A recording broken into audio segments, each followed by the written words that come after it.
Selamat siang pemirsa, kami hadir kembali membawa 3 berita terbaru dari penjuru Nusantara yang dikemas dalam Kilas Nusantara Siang. Kita awali kabar penyelamatan dari Konawe, Sulawesi Tenggara. Sebanyak 36 mahasiswa pencinta alam terjebak di Gunung Amonggedo, Desa Ulu Benua, Kecamatan Amonggedo, Kabupaten Konawe, Sulawesi Tenggara, usai melakukan pengibaran dan penurunan bendera di puncak gunung. Para mahasiswa tidak dapat kembali pulang karena harus melalui arus dan aliran sungai yang meluap akibat curah hujan yang tinggi. Selanjutnya menyeberang ke Pulau Kalimantan.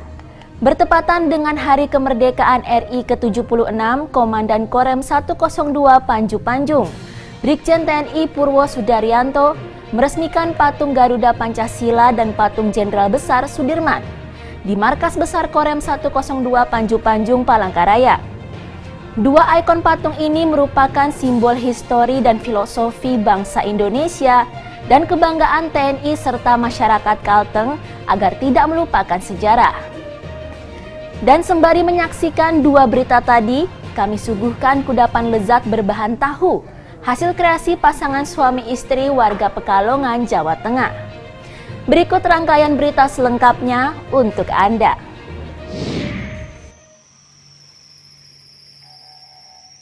Usai melakukan pengibaran dan penurunan bendera dalam rangka peringatan HUT RI ke-76 di puncak gunung, sebanyak 36 mahasiswa pencinta alam terjebak di Gunung Amonggedo, Desa Ulu Benua, Kecamatan Amonggedo, Kabupaten Konawe, Sulawesi Tenggara pada Selasa malam. Para mahasiswa tersebut tidak dapat pulang kembali ke desa terdekat karena harus melalui 3 sungai yang meluap akibat curah hujan yang tinggi. Tim penyelamat dari Basarnas Kendari segera diberangkatkan untuk memberikan pertolongan dan evakuasi terhadap para mahasiswa. Tim Basarnas dengan dibantu tim gabungan dari unsur TNI Polri, BPBD, serta masyarakat sekitar pada Rabu dini hari pukul 1.21 waktu Indonesia Tengah berhasil mengevakuasi ke-36 mahasiswa menuju posko Bendungan Ulu Benua dalam keadaan selamat.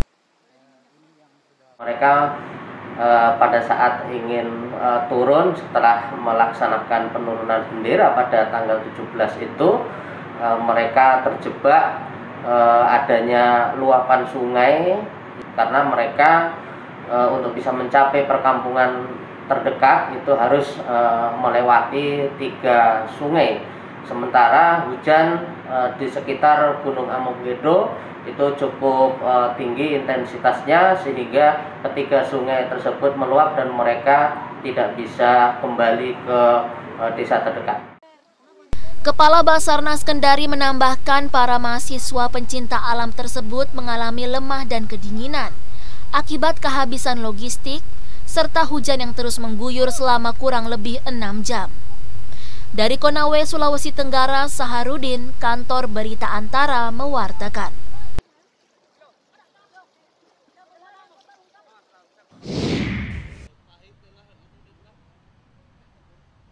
Dua buah patung besar berupa patung burung Garuda Pancasila dan patung Jenderal Besar Sudirman diresmikan pada Selasa 17 Agustus di Palangkaraya, Kalimantan Tengah.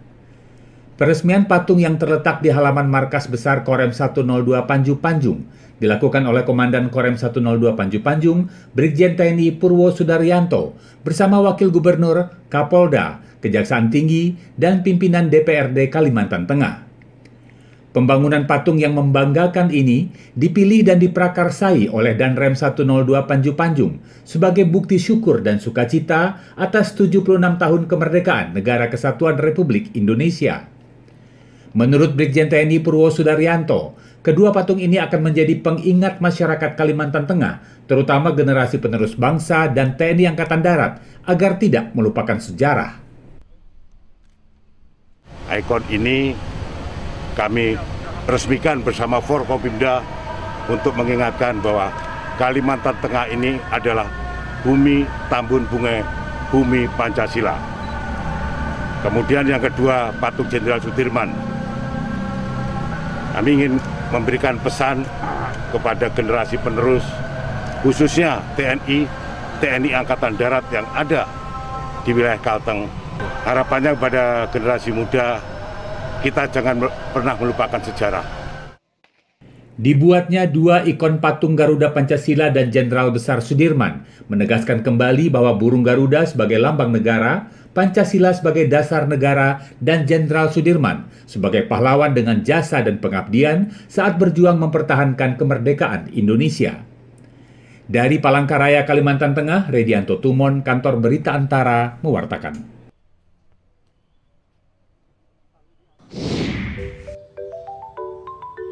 Siti Mu'arofah dan Risa Novianto adalah sepasang suami istri dari Desa Babalan Lor, RT 05 RW 02, Kecamatan Bojong, Kabupaten Pekalongan, Jawa Tengah, yang berhasil mengembangkan aneka makanan berbahan dasar tahu putih. Ide awal karena lingkungan mereka merupakan sentra penghasil tahu. Terlebih pada saat itu harga kedelai sangat mahal sehingga mereka memilih mengolah tahu untuk dibuat makanan kekinian agar harga jualnya bisa meningkat. Siti Mu'arofah mengungkapkan kreativitasnya dimulai di bulan Desember 2020 yang saat itu juga masih dalam masa pandemi COVID-19.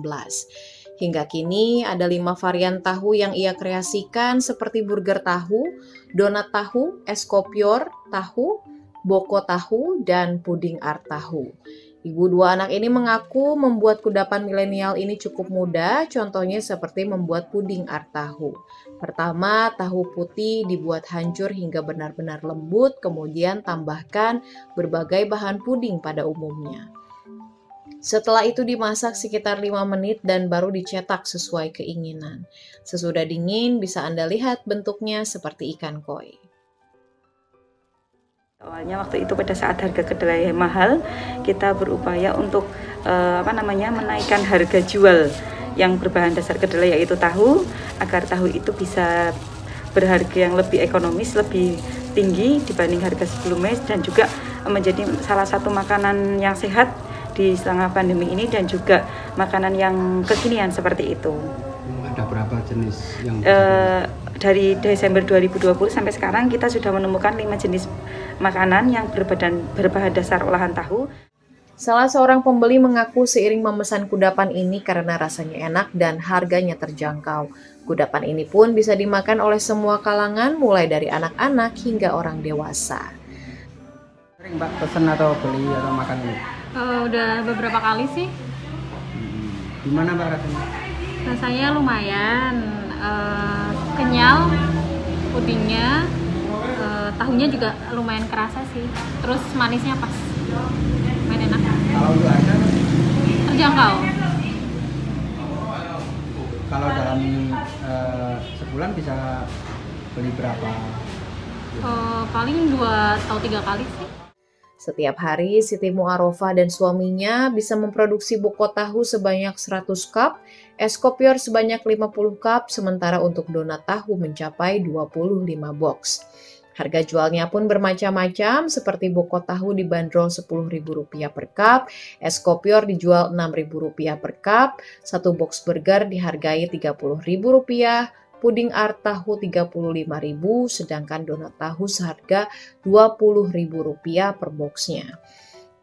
Penjualan makanan ini dipasarkan melalui daring dan pelanggannya bahkan sudah merambah hingga Batang, Jakarta, Yogyakarta, dan Solo. Dalam sehari, omset yang didapat mencapai Rp300 hingga Rp700.000.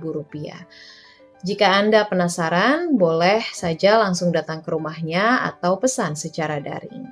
Dari Pekalongan, Jawa Tengah, Yusuf Fatoni, Kantor Berita Antara, mewartakan. Rangkaian informasi teraktual telah kami sajikan untuk Anda siang ini. Kami akan sajikan 3 berita lainnya seputar penanganan pandemi di tanah air dalam Kilas Nusantara edisi COVID-19 pukul 17 sore nanti. Terima kasih pemirsa dan sampai jumpa.